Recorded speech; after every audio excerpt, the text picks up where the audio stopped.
everybody. My name is Scott Morgan off Motor City Mad Mouth, and this is 108 Stitches Baseball Talk. And yes, baseball is definitely heating up for sure. And I am pleased to be joined by our newest member of the crew, but he's not new to me. He's going to be new to you, but he won't be new to you because he's a permanent part of this crew as long as he wants to be. His name is the barber, Mark Meredith. Welcome to the show, Mark. Hey, thank you, Scott. I appreciate it. I'm really honored that you reached out to me, asked me to be part of the show. And this is going to be a really dynamic and fun time with us talking all baseball every Monday night. Like, I'm looking forward to that, to be honest with you. Yeah, well, so are we. That's why you're on here, because I know full well you'll be a tremendous asset. I met Mark actually on Twitter/X is what they call it these days. But then we met in person over at the Baseball Hall of Fame and did a show outside of my hotel. And I'll tell you, Mark is one of the nicest people you ever meet. Plus, he knows his baseball pretty well. And, of course, Mark's teammate is George Eichhorn, who's been my teammate for the better part of 44-plus years. George Eichhorn. All right. Good to be back. Love baseball. It's a special time of year for all of us, man. George, I'm digging the baby grand in the background, man. That is beautiful. Okay, thank you. Yeah. Well, as long as it stays that way, we're all right. Right, George? Yeah, that's right. All right. Well, I'll tell you what, our lead topic has to be the one that obviously is in the title. Will JD Martinez return home? JD Martinez is 36 years of age and has had contact talks with the Marlins, according to my colleague, Craig Mish. I've known Craig a while, one of the classiest people you'll ever meet. And Martinez reportedly turned down a one-year contract in February for $14 million from the San Francisco Giants. The Marlins need more power after losing jorgesolar to, ironically, the Giants. Martinez, who's a Miami native, to me would be an instant upgrade over Avisailgarcia, the former Detroit Tiger, who signed a $53 million deal to DH for the Marlins. Now, the Marlins prefer to go with Josh Bell and Jake Berger between the DH slot, and the respective infield positions are first and third base, so we're talking about the corners. And Martinez is looking for a 2-year deal.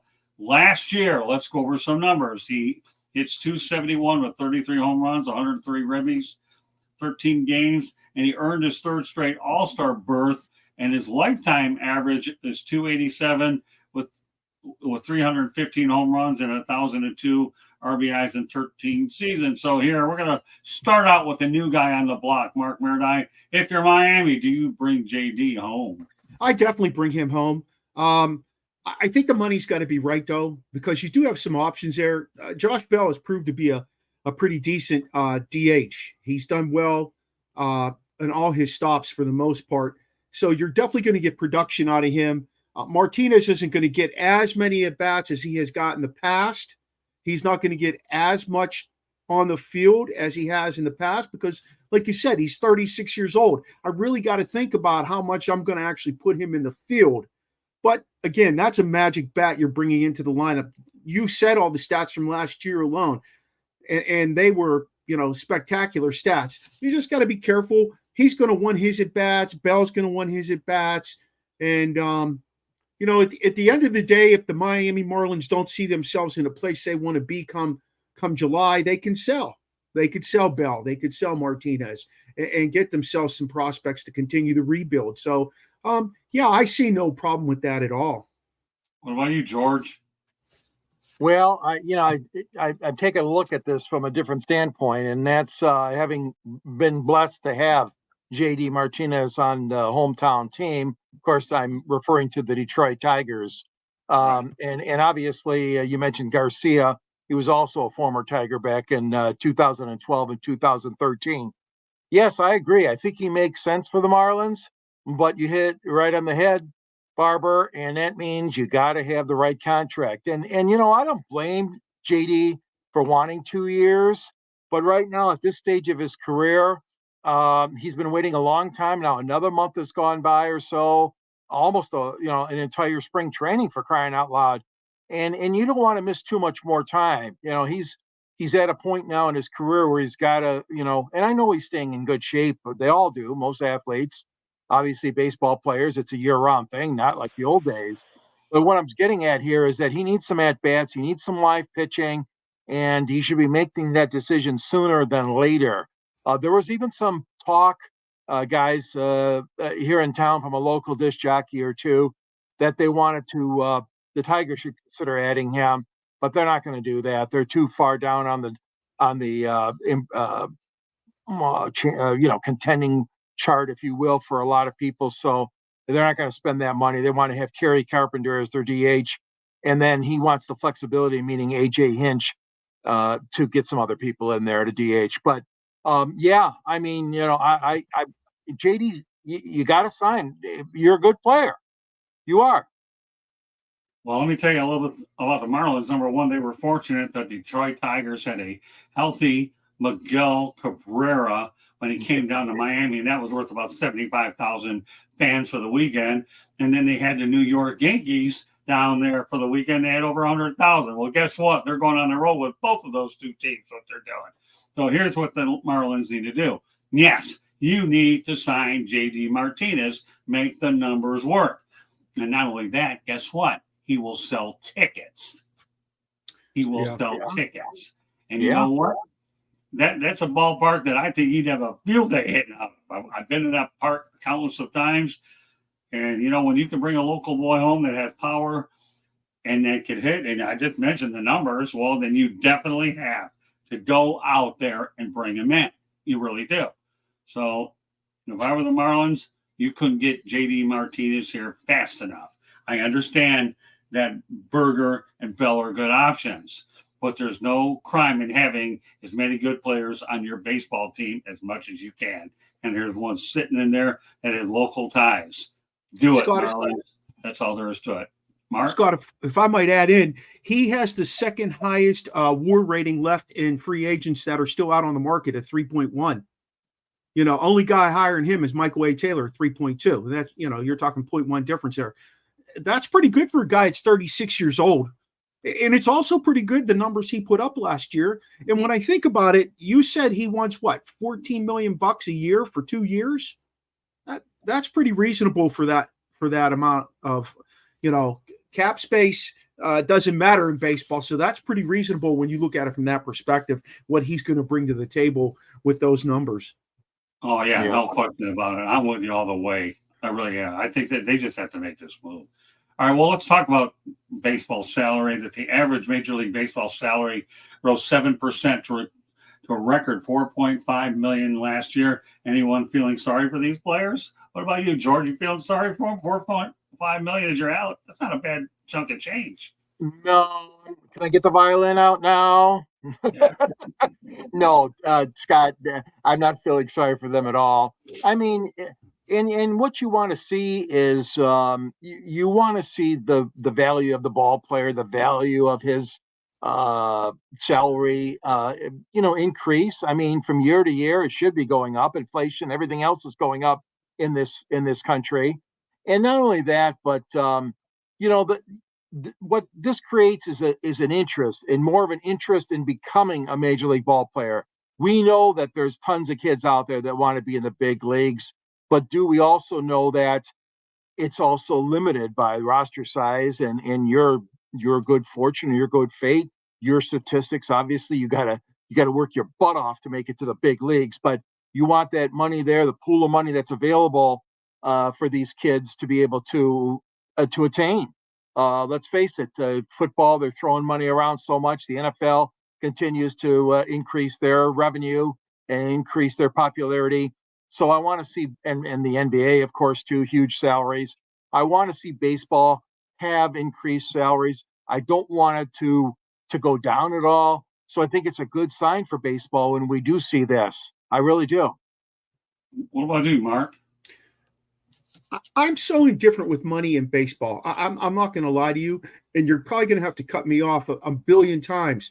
There needs to be a spending floor, and you could still have a decent wage. That $4 million is a good wage. Okay, for a guy coming into the league making that kind of money. I'll never make that kind of money as a teacher in my whole entire career, but at the end of the day, I think there needs to be a floor that they have to spend to. And there's so many teams that don't spend to that floor. Oh, yeah. And a lot of those guys are getting by on pennies. You know, I could start naming teams, and I really don't want to get into that. But, you know, I think that's a good salary. I'd have to agree with you guys 100%. But I think to make that work and for it to keep increasing, you've got to have a floor to spend to. There are too many teams that are spending below that amount and having more guys at that $4 million than they are having guys that are getting paid for their value. So, you know, that's just the way I see it. I do have a problem with baseball's money. I do. Yeah, but there is no way I'm cutting you off because you made a million great points. Let me just acknowledge Joshua Bernstein and Blake Lozinski for being in the chat room. Appreciate you guys joining us night in and night out. And if you have anything that you want to ask us in terms of baseball, Marlins, feel free to participate and talk that way. You know what, Mark? Here's the thing, okay? I think baseball needs to have a wage where it is a spending floor. I mean, you mentioned all the teams you want, okay? But the Oakland A's, the Miami Marlins, the Tampa Bay Rays would be three teams, and the Pittsburgh Pirates, for that matter, need to go along with it. You really do. So, you know, to me, I think you're right on target. $4.5 million, not bad, considering many years ago, $145,000, okay, was a high salary back in the day. So, all right, I'm going to ask you this, okay? Both of you, you know, I have a different opinion on this, and I'll reserve it for later.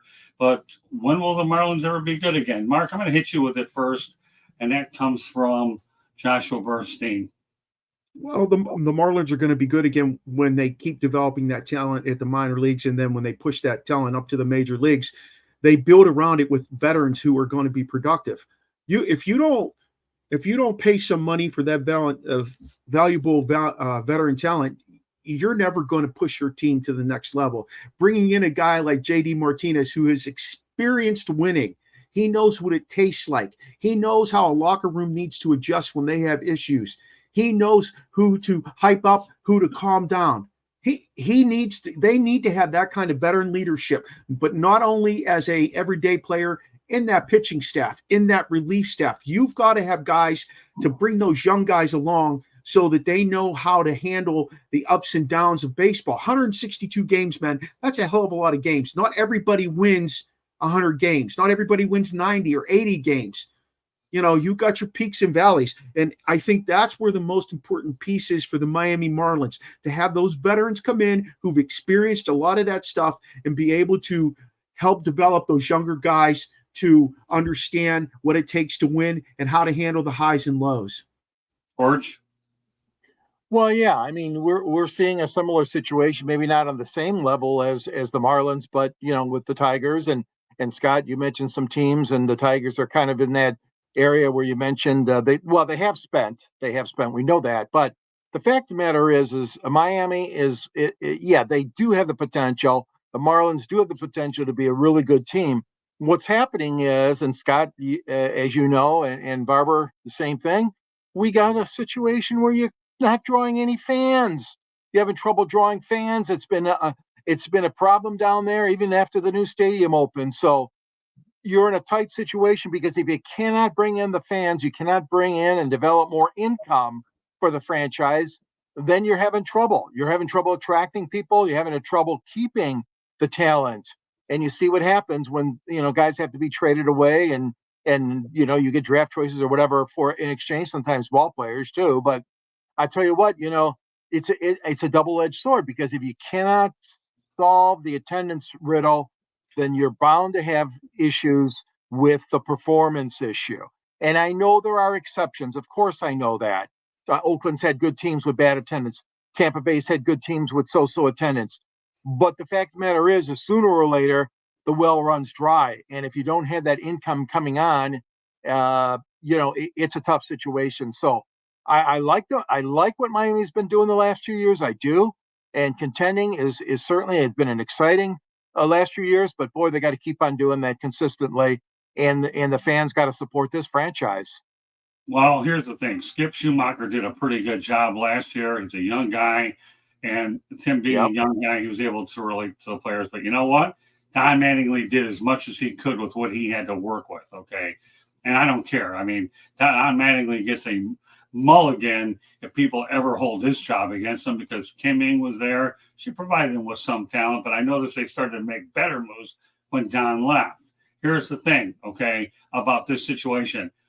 Lone Depot Park is not in a great area. It isn't. It's on the former site of the Orange Bowl. And they could have built that stadium a little bit further north to have access to the Tri-County area, but they chose to put it in Little Havana. Here's the only problem I have in that area. There's no nightlife around it. Okay. So once you go to the game, you leave, and that's it. Yes, Joshua Bernstein, it's a horrible location. Okay. So if you build it in the right area, they will come. Okay. That's a reference that I just created from Field of Dreams. If you build it in the wrong location, they won't come. And because I can tell you, when they played at Joe Robbie Stadium, they got 60,000 people in there for games, whether they were in the postseason or not. That's it. Or like Joshua said, it's a horrible location. And that's all there is to it. Let me go over a couple things here. That Pundit's Pundit is being broadcast around the world. The audio version of Pundit's Pundit can be heard. Not Pundit Pundit. Sorry, wrong time of the week. Okay. Why am I thinking Pundit's Pundit? Because it's coming on Wednesday night. Let's try it again. 108 Stitches Baseball Talk can be heard around the world. The audio version of 108 Stitches Baseball Talk can be heard on iHeartRadio, Apple, Spotify, Google, wherever you get your podcast. Please hit the red subscribe button on YouTube South Florida Tribune. We're striving for more subscribers. Please also comment, like, and share the broadcast. Want to be a guest? One way to do it is get in the chat room. Okay. The other way is send top ideas, South Florida Tribune at gmail.com. If you want to advertise cost efficiently, give me a call at 954-304-4941. Also, we broadcast live on Facebook, LinkedIn, Twitter, and YouTube. I'll have more information shortly. With that said, okay, let's talk about Trevor Bauer, okay, represented by Rachelluba, good young female agent, a pioneer for a female agent. But, he's 33 years of age. He played in Japan last year and posted a 10-4 record with a 2.76 ERA with 130 strikeouts. Should he get another chance at MLB, Mr. Maradai? Oh, thank you for throwing that to me first. Number one, I love the fact he got himself a female agent. I think that was a brilliant move by him, giving her an opportunity to represent him. Everything that guy's been through, there's no reason nobody should be taking a flyer on him.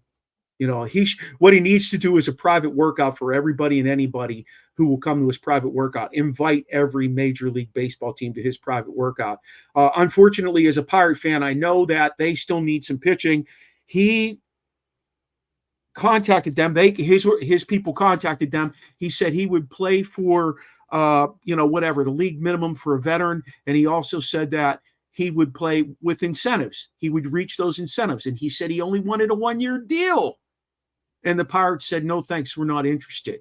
Now, I don't understand that school of thinking, okay? Why continue to beat this man down when he was already vindicated of what he was accused of? They had the proof that he had nothing to do with that he was backed into a corner and somebody was trying to take his career away, take his money away. And that person's being successful, even though they were in the wrong. Trevor Bauer definitely deserves a shot somewhere, somehow, even if it means starting out at AAA and getting himself back into major league shape, because I'm sure that pitching in Japan, doing the things he's doing right now, he's not ready to throw against major league batters. It may not take him long, but I'm sure he's not ready to throw against major league batters. So I'm waving the flag yes for Trevor Bauer. What flag are you waving, George? I'm waving the flag, and it's not white. It's red, white, and blue. I think he should be back in the majors. I really do. I know it's been a tough stretch for him, but he's trying his best to clean up his act and to be a valuable baseball player and not worry about so much stuff off the field. And I mean, he's 33 years old, like you said.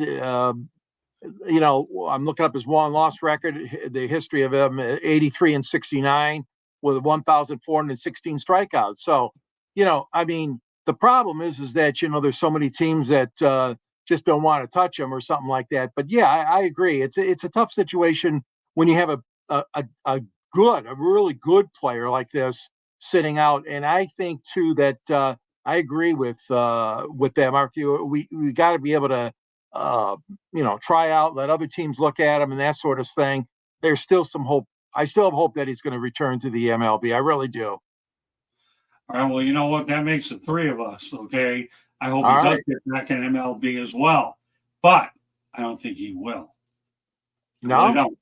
No, I think what's going to ultimately happen, because unfortunately, they'd like to see how well he does twice there and maybe let that allegation and all his problems try to get around him. I don't think anybody wants a drama or media circus surrounding his past. I really don't think they do.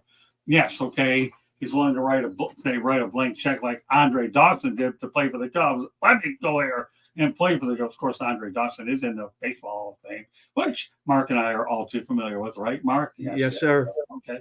So I'd like to see him back. I hope Rachel finds a way to do it.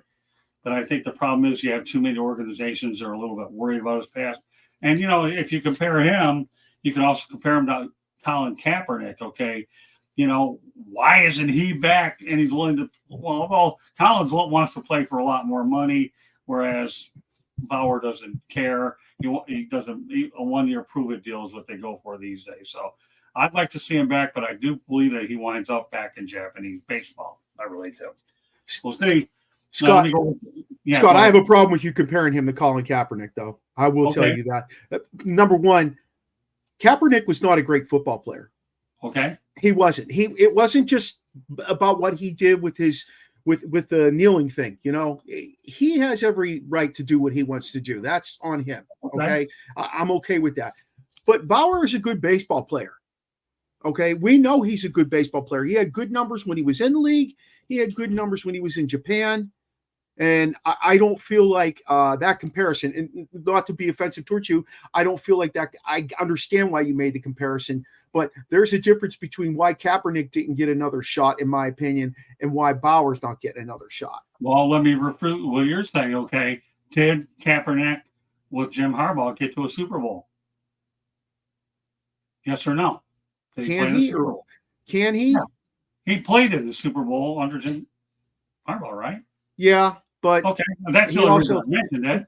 Yeah, well, Jim Harbaugh's a hell of a coach, and he played at a time where they were running a lot of zone read with him because he was a good running quarterback. He couldn't pass the ball very well, and they set an offense up for him to be successful initially. Mm-hmm. And when Harbaugh went away, so did Kaepernick's skill.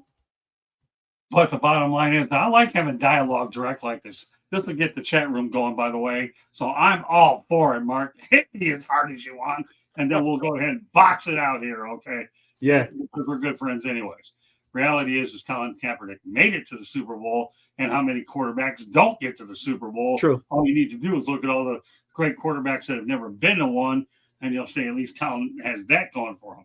Do I think the comparison is worthwhile in terms of going with Trevor Bauer? No, I think Trevor Bauer's a heck of a pitcher, and he's won, and we already know what his record has been for a while. His problem is he got himself in trouble on social media and kept going after, baseball and the commissioner. It wasn't until he went to Japan how much he missed the American game that he got humbled being away. Okay. Yeah. That's what he did. And he had a good year to go with it. Yeah. So I like Trevor Bauer as a pitcher. But the biggest thing we have to wonder about with any organization, do you want the drama that goes with the production is what you want to do. Do I think his second year might be good to maybe smooth it down? I'll tell you what, if he has another good year in Japan, don't worry, Rachel's job will be a whole lot easier than it is now. Yeah, that makes sense.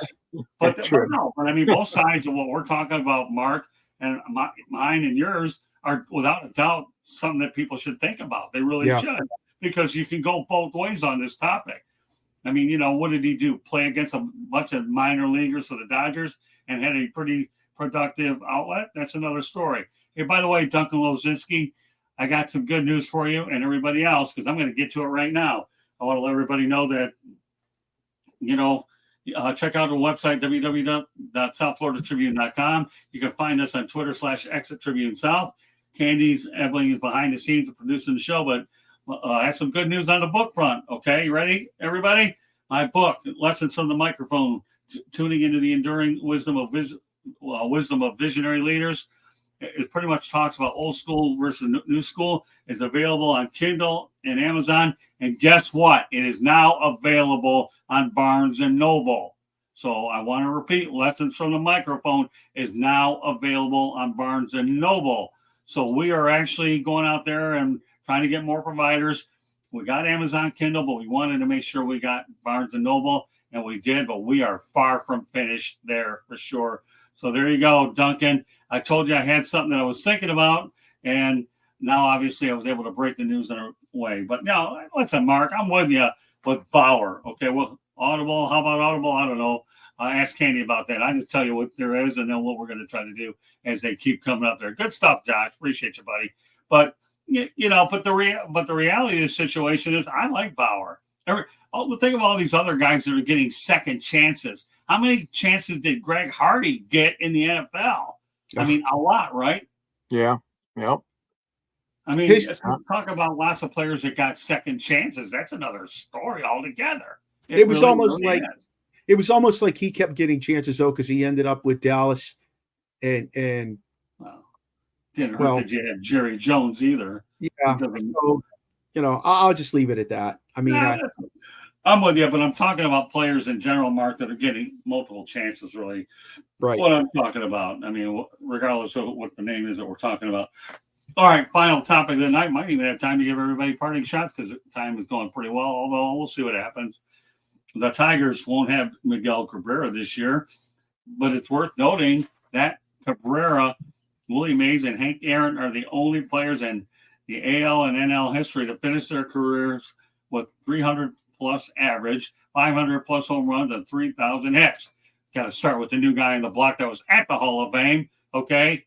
Mark, Miggy is in rare company.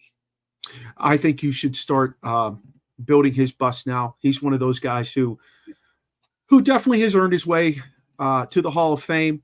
His numbers, to me, are much more significant than what we saw with some of the guys who've gotten in recently, to be honest with you. I think there's guys who've gotten in over the last few years that I have no idea how they did that.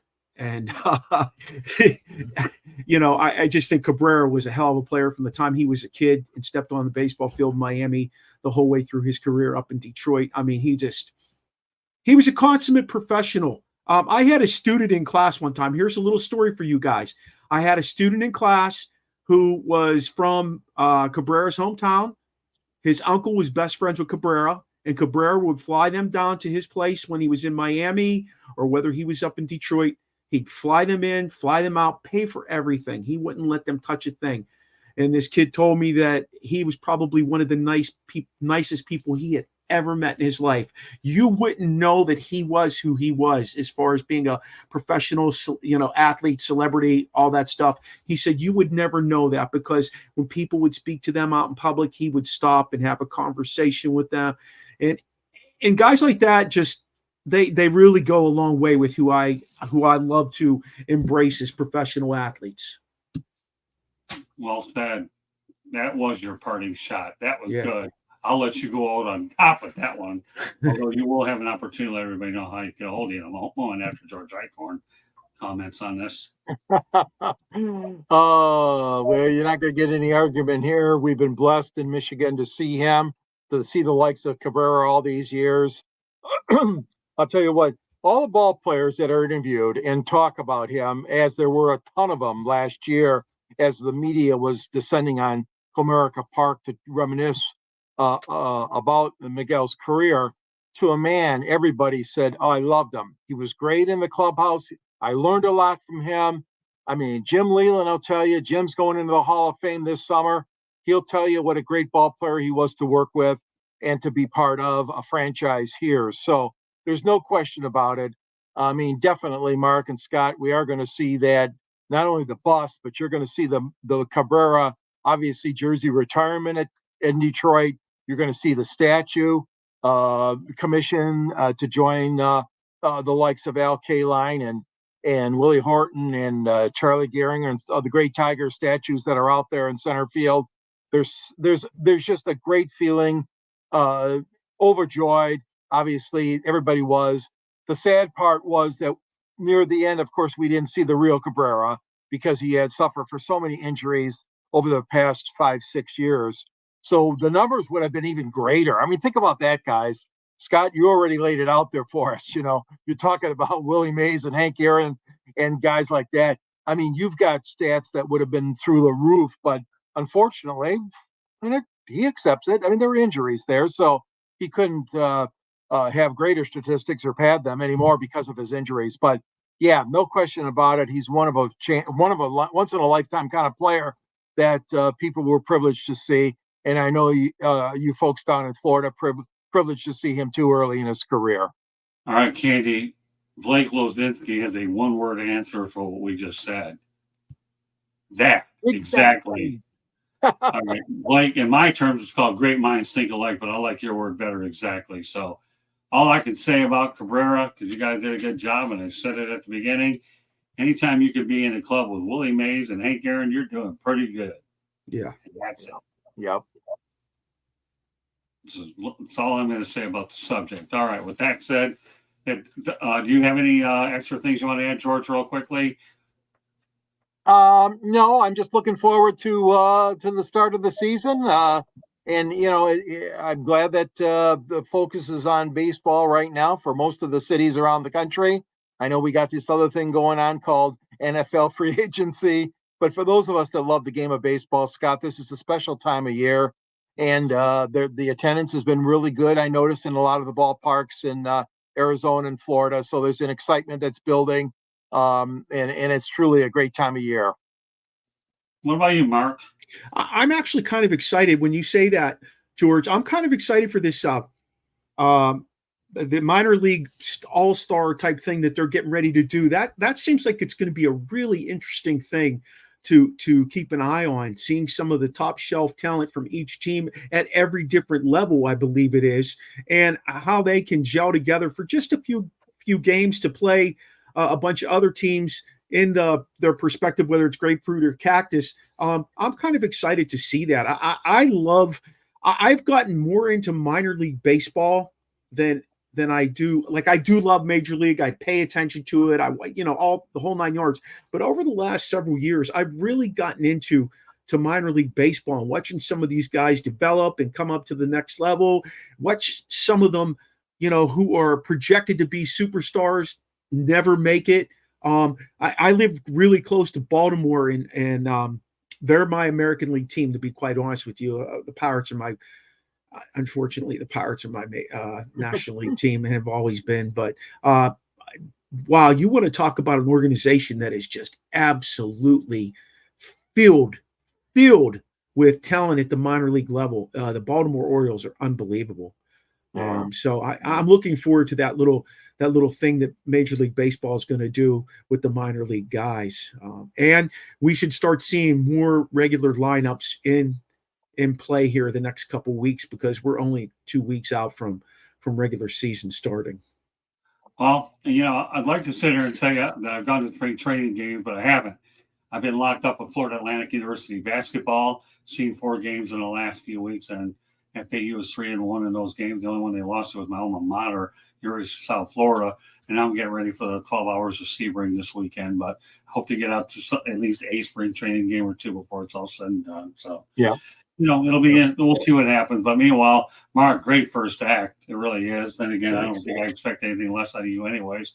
So with that said, Mark, why don't you lead off and let everybody know how they can get a hold of you? Well, listen, guys, I do the Original Sports Podcast with Mark Meriday and the Barbershop crew. Our show is every Tuesday night at 7:05. We either do a roundtable or we bring a guest in to talk about what's going on in their life as an athlete. We have some great guests coming on, football related, NBA related. We have a former number 1 pick, Jermaine Jones, coming on the show. He's going to be on in April to talk about the NBA playoffs. We also do one live on location show a month. We go to a local place, whether it's a brewery, distillery, winery, or just an eatery, something like that. And we interact with the crowd there. So we really enjoy doing that. We've been around. Tomorrow night's show will be the last show of season 4. We take a 3-week break and we kick off season 5 on April 6th, which is a Saturday at 3:00. We're going to be at a place in Germantown, Maryland called Beer Taps, which will have a nice little crowd in there. And who knows what we'll be talking that day. We always just kind of we go down rabbit holes, unfortunately, guys. But we love to do it. We love to read the comments. We love to have people there to throw stuff out at us.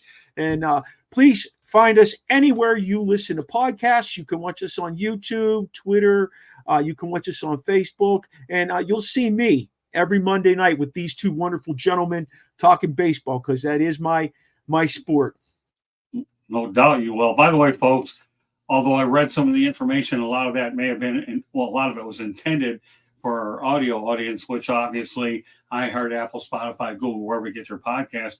We also run it in the ticker as well. So that has my information of the book. My book is listed in the top right-hand corner as well. So, again, my book is Lessons from the Microphone, Tuning into the Enduring Wisdom of Visionary Leaders, available on Kindle, Amazon, and now Barnes & Noble. So, it's one of those things where, I always look for the best possible people I have on the show. And Mark, thrilled to have you.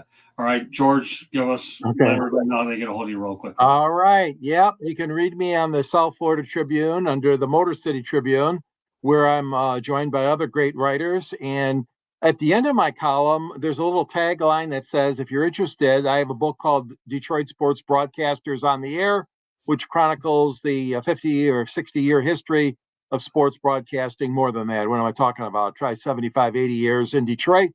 Also, Scott's in the book as well. I'm privileged to write the foreword for Scott's book, and you got to get them both, really. But support the cause. But it's been a great run for him and I in Metro Detroit, and now for Scott and Candy down in Florida.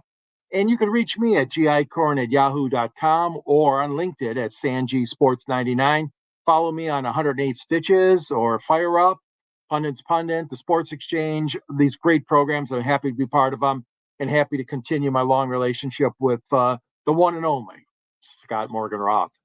Motor City Madmouth. Blake Motor City Madmouth. Oh, that doesn't matter. I'm wearing the hat in case you can't see it. You hear it. And Blake Lozinski, just so you know, you do have an open invitation anytime you do want to come on the show. Just reach out to me at southfloridatribune@gmail.com. We'll set up a time that you can come on.